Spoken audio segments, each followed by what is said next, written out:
Bula, and welcome back to Tanumanda Book Club.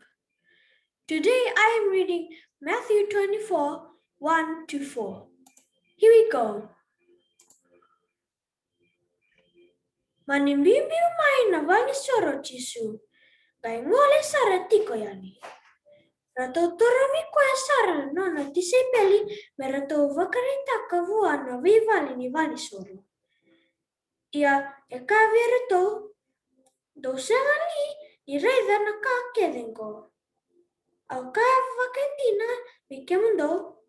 Nena segani vuotale tiko endo no vatu eke me tanga toka endo tale na ndele ni vatu.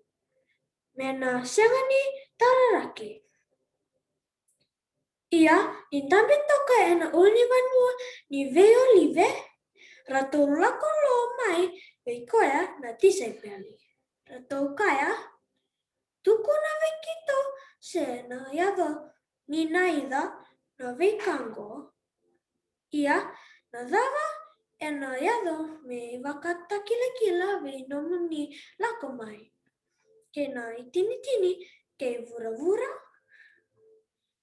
Manisoma ke kaya ve rato o chisu. Tonanu matiko me kua indut na tamata me vakadalai ke mundo.